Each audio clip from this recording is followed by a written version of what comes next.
Evening welcome to prime time debate. HYDRAA గత కొన్ని రోజుల నుంచి కూడా హైదరాబాద్ నగర పరిధిలో ఉన్నటువంటి అక్రమ కట్టడాలను, ముఖ్యంగా చెరువులను, ప్రభుత్వ భూములను ఆక్రమించి కట్టేసినటువంటి నిర్మాణాలను కూల్చివేస్తూ సంచలనం సృష్టిస్తుంది.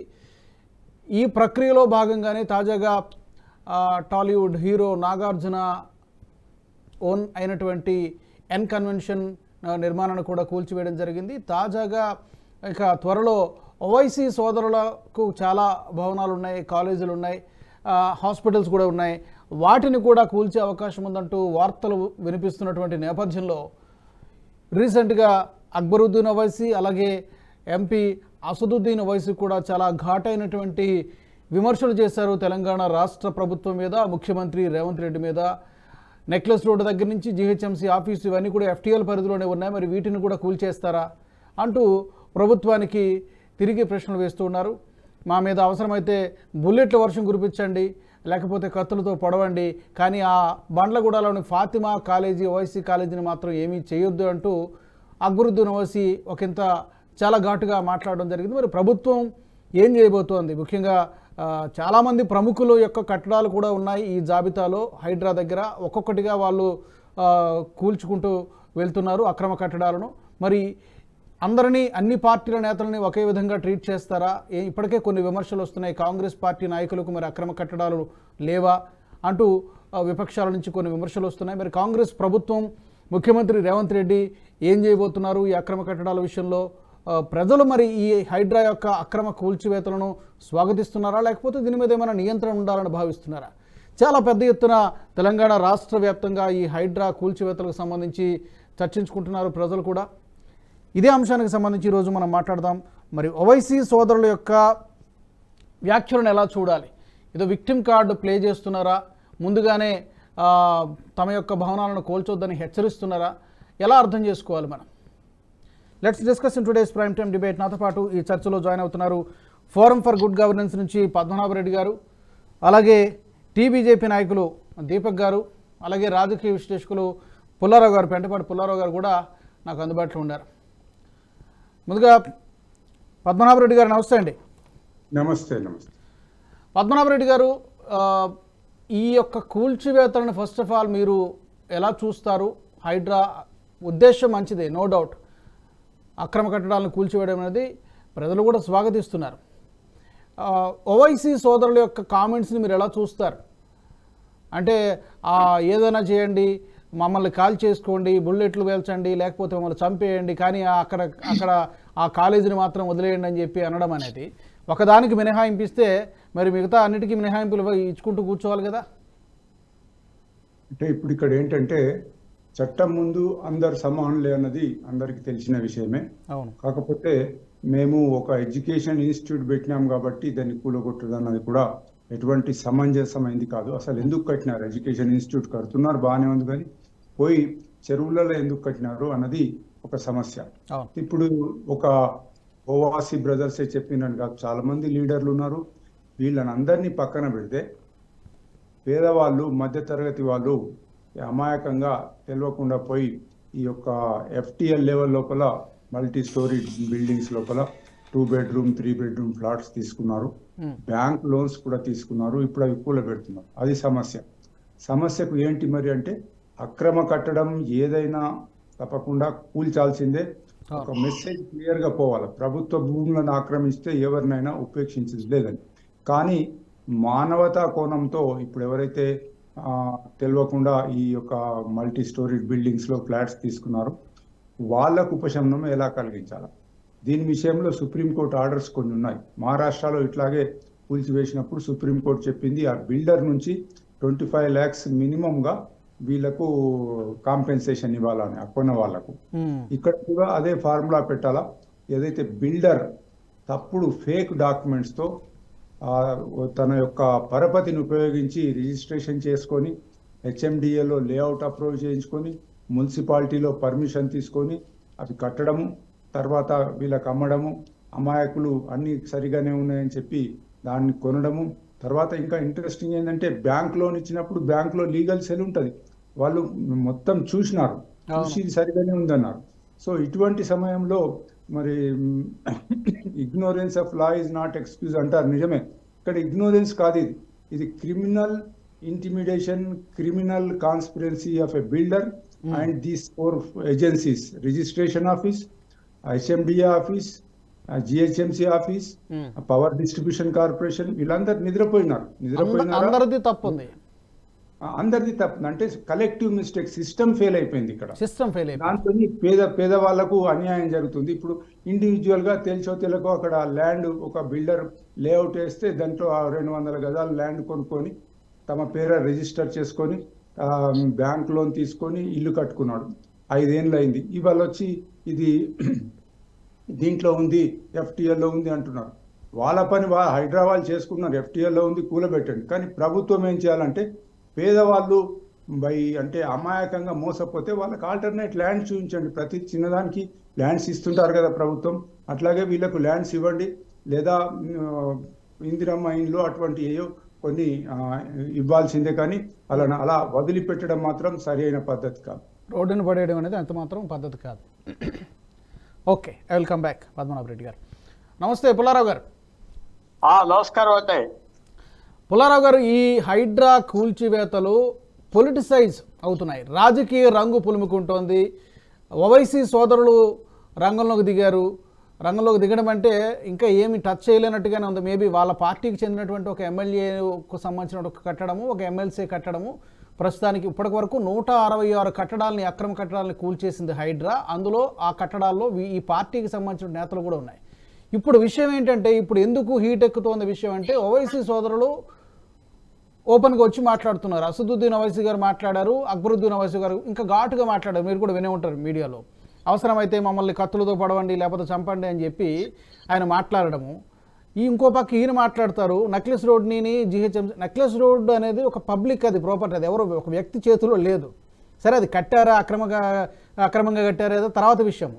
ఒక వ్యక్తికి సంబంధించిన ప్రాపర్టీకి, ఒక పబ్లిక్ ప్రాపర్టీకి తేడా ఉంటుంది. అంటే ఈ ఓవైసీ సోదర్స్ తాలూకా కామెంట్స్ని మీరు ఎలా చూస్తారు పుల్లారావు గారు? ఓవైసీ సోదరుని కాదు, సింపుల్ గా రేవంత్ రెడ్డి చాలా గొప్ప పని స్టార్ట్ చేశాడు, చాలా మంచి పని స్టార్ట్ చేశాడు. అవును, ఇప్పటి వరకు మనం ఆబ్జెక్టివ్ గా చెప్పాలంటే ఆ బస్సు, ఫ్రీ బస్సు, అది పాపులారిటీ ఎన్ని రోజులు ఉండదు, పోయింది. ఈ పని స్టార్ట్ చేశాక ఆయన ఇమేజ్ చాలా పెరిగింది, చాలా మంచి పని చేస్తున్నాడు, చాలా ఇంటెలిజెంట్ మ్యాన్ అని ఎప్పుడు అనుకున్నాను. ఇంకా నాకు ఆ స్ట్రెంగ్త్ అవుతుంది ఆ అభిప్రాయం. ముఖ్యంగా ఏమిటంటే, ఎస్ మీరు కొంత వ్యక్తులు ఉన్నారు, ఎవరు బాధపడలేదు. ఆ సినిమా స్టార్ ఎవరు కట్టమన్నారు? ఆయన లక్షల మంది ప్రాజెక్ట్స్ లో, పోలవరం ప్రాజెక్టు అక్కడ ఇక్కడ ట్రైబల్ ఏరియాస్ లో అందరినీ తరిమించినప్పుడు ఆయన ఏమన్నా కన్నీరు కాసాడా? మాకు లేదు కదా. బాగా చేశాడు అంటున్నారు రేవంత్ రెడ్డి. యోగి ఆదిత్యనాథ్ ఉత్తరప్రదేశ్ లో చేసే పని చాలా ఆనందపడుతున్నారు. ఎవరైనా దొంగోడు ఉంటే, లేకపోతే లూటరు, రేపిస్ట్ ఉంటే వాళ్ళ ఇంటికి వెళ్ళి బుల్డోజర్ ఎవరు బాధపడలేదు. ప్రజలు చాలా ఆనందపడతారు. సరే, ఓవైసీ బ్రదర్స్ ఏంటంటే మేము చాలా స్పెషల్ పీపుల్ అంటున్నారు. దానికి దవా ఉన్నది. అలా మెల్లిగా పర్సూ చేస్తే ఆగులను కొంటారు. కేవలము ఒక కాలేజీ నడిపిస్తున్నామన్న కారణం చెప్పి దాన్ని వదిలేయమంటే ఎలాగా? ఏదో వదిలేయటం వీళ్ళదు. అది ఇంకో చోట చదివేస్తాం పో అనాలి. ఇది ఏమొస్తుందంటే అందరికీ గుర్తు వస్తుంది. హైదరాబాద్ లో చాలా పెద్ద గుర్తు వస్తుంది. ఈ చెరువుల దగ్గర తూకేయటం, ల్యాండ్ గ్రాబింగ్ చేయటం, ఇది తప్పకుండా పెద్ద ఇల్లు తీసేసినప్పుడు అందరూ చాలా హ్యాపీ అవుతారు. అంటే మీరు ప్రజల్లో అంత ఆ భావన ఉన్నదంటే ఎస్. చాలా మంది అంటారు మోడీ గారు ఈడీ, CBI వాడుతున్నాడంటే కామన్ పీపుల్ ఎవరు అర్థం పడతలేదే. వాళ్ళ ఇంట్లో వెళ్ళి 100 కోట్లు దొరికితే పట్టుకుపోతున్నప్పుడు ఎవరు అర్థం పడరు. ప్రజలు చాలా హ్యాపీగా ఉన్నారు. అండ్ రేవంత్ రెడ్డి గారు ఆఖరి వరకు చేస్తాడా, భయపడతాడంటే అలాంటి వ్యక్తిలాగా నాకు కనపడట్లేదు. చాలా ప్లాన్డ్ గా, క్యాల్కులేటెడ్ గా చేస్తున్నాడు. వాళ్ళు అంటారు ఆ మాట. ఇదో 40-50 సంవత్సరాల క్రితం రాజకీయం కాదు. ఎప్పుడైతే అడ్డం పడతారో చూడాలి. రేవంత్ రెడ్డి గారు మిగతా పెద్దవాళ్ళందరినీ తీసేసినప్పుడు ఒక ఒపీనియన్ వస్తుంది కూడా పబ్లిక్ లో. వీళ్ళు ఒక్కరిదే కాదు కదా, అవి ఎవరితో ఆ కన్వెన్షన్ సెంటర్స్, హోటల్స్ పనికొట్టేస్తున్నారు కదా. అదే ఒక మంచి అట్మాస్ఫియర్ క్రియేట్ అవ్వింది. మంచి ఉదాహరణ దేశవ్యాప్తంగా ఇది. అన్ని రాష్ట్రాల్లో చేయాలి ఈ పని. చేయకుండా అలా వదిలేయటం తప్పు. ఒక భయం అనేది వస్తుంది. తర్వాత లా అండ్ ఆర్డర్ ఇంప్రూవ్ అవుతుంది. లా అండ్ ఆర్డర్ నేను చెప్తున్నా, ఈ ల్యాండ్ గ్రాబింగ్ వాటికి అడ్డం పడితే లా మీద, కోర్ట్స్ మీద, గవర్నమెంట్ మీద మర్యాద పెరుగుతుంది. ఓ ఇది చేస్తారా ఈ పని అంత ధైర్యవంతులా అని. అందువల్ల ఓవైసీ బ్రదర్స్ మాటలు ఉంటాయి. 40 సంవత్సరాల క్రితం ఒక రకంగా చేసేవారు, ఇప్పుడు చేస్తే అన్ని సాగవు. ఎందుకంటే ప్రభుత్వం చూస్తున్నారు. దాంట్లో మెయిన్ థింగ్ రేవంత్ రెడ్డి గారు ఎలా ట్యాకిల్ చేస్తారు వాళ్ళతో, అది చూడాలి. కోర్ట్స్ కూడా వ్యతిరేకం ఆర్డర్లు ఇస్తాయి. కోర్ట్స్ ఏం స్టే చేయవు ఇవన్నీ. అందువల్ల వాళ్ళ మాటలకి ఆ కాలేజీ పెట్టాము, కత్తులు గిత్తులు ఇవన్నీ డైలాగ్స్ వరకే ఉంటాయి, ఎక్కువ చేయరు. వీళ్ళకంటే చాలా పెద్దవాళ్ళు లేచిపోయారు ఉత్తరప్రదేశ్ లో, మీకు తెలుసు కదా, తెలీదా? చెప్పమంటే వివరాలు చెప్తారు. చాలా పెద్దవాళ్ళు, వాళ్ళందరినీ లేపేశారు, పరిగెత్తారు. వీళ్ళకి రేవంత్ రెడ్డి గారికి అంత ఆ సస్టెనెన్స్ ఉంటుందా? వీళ్ళని వదిలేసి, నన్ను వదిలేసి, మిమ్మల్ని వదిలేసి కొంతమంది మీద పెడితే మాత్రం ఇది బద్నామా అయిపోతాయి. సో యోగి ఫార్ములా ఒక విధంగా యోగి ఫార్ములా రేవంత్ ఫాలో అవుతున్నారా? అక్కడలాగా బుల్డోజర్ బాబా చేసుకున్నారు ఆయన. ఫాలో నేను చెప్తున్నా, అక్కడ మిత్రులు ప్యానెల్లో పెద్దలు ఉన్నారు అందరూ, పద్మనాభరెడ్డి గారు అందరూ. నేను చెప్పేది ఎప్పుడు ఒకటే పాయింట్ చెప్తున్నా. ఒక షోలో ఒక మాట చెప్పి ఇంకో టీవీ ఛానల్కి వెళ్ళి ఇంకో మాట చెప్పను. ఈడీ, సిబిఐ, బుల్డోజరు ఈ ప్రజలకు ఇష్టం. లేకపోతే ఒక మంత్రిని కేజ్రీవాల్ పట్టుకుపోయి జైల్లో కూర్చోబెడితే ఒక్కడు రోడ్డు ఎక్కలేదే, ఒక్కడెక్కలేదు రోడ్డు. అదేదో 50 మంది 100 మంది ఎమ్మెల్యేలు పదవులు పోతాయని ఒక్కడెక్కలేదు కామన్ మ్యాన్, ఒక్కడు. అక్కడ మహారాష్ట్రలో 10 మంది మంత్రులు వేసారు కరప్షన్ కి, మంత్రులు తీసుకెళ్ళిపోయారు. అవగానే ఎవరు రోడ్డు మీద ఎక్కారంటే ప్రజలకు ఎలా ఉంటుందంటే చాలా ఆనందం పడతారు. చాలా యోగి ఆదిత్యనాథ్ ఇలాంటోడు అలాంటోడు అంటే అవ్వచ్చు, కానీ ఎప్పుడైతే ఒక రేపిస్ట్, ఒక గ్యాంగ్స్టరు దొరికాడో, వాళ్ళు ఇల్లు ఎక్కడ కట్టాడు, దొంగతనాలు చేస్తాడా అని పడిపోతే ప్రజలు చాలా అంటే అందరికీ ఈక్వల్ గా చేయాలి. చెప్పేది ఏంటంటే మిమ్మల్ని వదిలేసి నన్ను పట్టుకోవటం, నన్ను వదిలేసి మిమ్మల్ని పట్టుకోవటం చేయకూడదు. నేను చాలా హ్యాపీగా కొంతమంది మంత్రులు, కాంగ్రెస్ మంత్రులు కూడా దొరికారంట. ఇది ఒక మంచి స్టెప్. రేవంత్ రెడ్డికి ఈ విషయం వల్ల కేర్ఫుల్ గా చేస్తే గుడ్ గవర్నెన్స్, ఒక పెద్ద ధైర్యవంతుడు అని మాత్రం వస్తుంది. షూడ్ పొలిటీషియన్ కాదు, గవర్నెన్స్ కూడా ఆలోచించి చేస్తున్నారు అని వస్తా. ఓకే ఓకే పుల్లారావు గారు నమస్తే. దీపక్ గారు నమస్కారం అండి.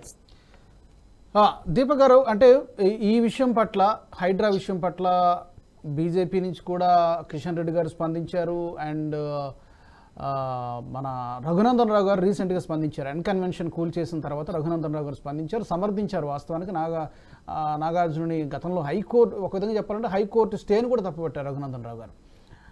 సో టీబీజేపీ ఎలా చూస్తోంది ఓవరాల్గా కూల్చివేతల్ని? అండ్ ఈ ఓవైసీ సోదరులు ఈ సల్కం చెరువుని ఆక్రమించి కట్టేసినట్టు చాలా మనకి ఆ ఇమేజెస్లో చాలా స్పష్టంగా కనిపిస్తోంది. ఒకప్పుడు ఎలా ఉండేది, ఆ చెరువు మధ్యలో ఉన్నట్టు కనపడుతోంది. సో ఇలాంటి కట్టడాలు హైదరాబాద్ నగర వ్యాప్తంగా జిహెచ్ఎంసీ పరిధిలో చాలా ఉన్నట్టుగా కనిపిస్తోంది. సో మీ ఫస్ట్ రియాక్షన్ ఏంటి? సార్, గతంలో మనము ఈ చెరువుల పైన ఎన్నో డిబేట్స్ చేసుకున్నాం. మనం డిబేట్ చేసుకున్నప్పుడు ఆ టైంలో కూడా నేను చెప్పడం జరిగింది, ఈ చెరువులను ఆక్రమించుకోవడం అనేది జరిగింది అని చెప్పేసి.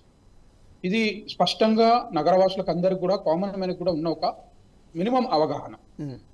థింగ్ ఈస్, అది ఎందుకు జరిగింది, ఎట్లా జరిగింది అనేది ఒక పెద్ద ప్రశ్న.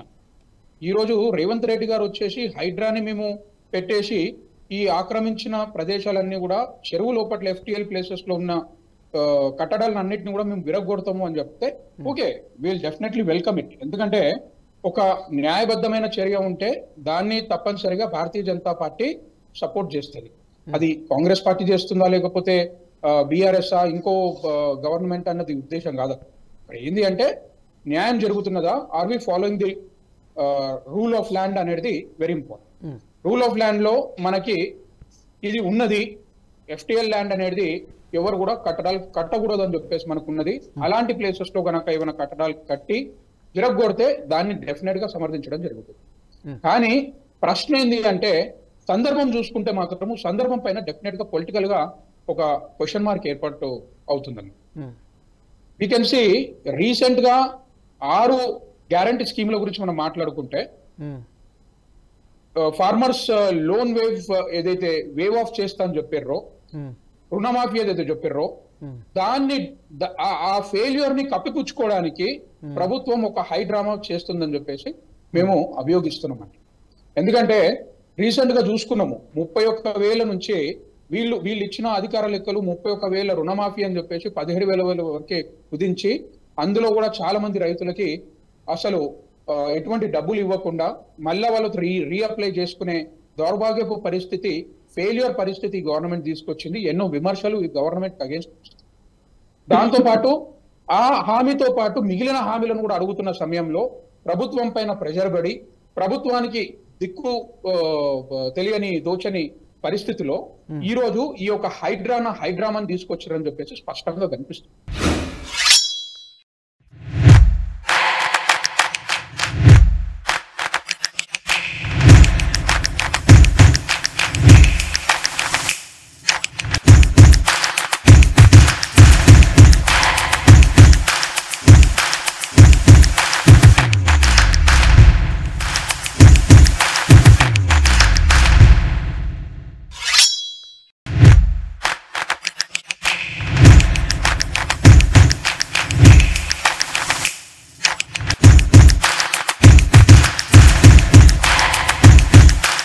ఈ వీడియో మీకు నచ్చినట్టయితే లైక్ చేయండి, 10 మందికి షేర్ చేయండి. అలాగే కామెంట్ల రూపంలో మీ అభిప్రాయాలను మాతో పంచుకోండి. Nationalist hub group of channels ను సబ్స్క్రైబ్ చేసుకుని తెలుగునాట జాతీయవాద జర్నలిజాన్ని ప్రోత్సహించండి. ఈ వీడియో కింద ఉన్న బెల్ ఐకాన్ పై క్లిక్ చేయడం మర్చిపోవద్దు.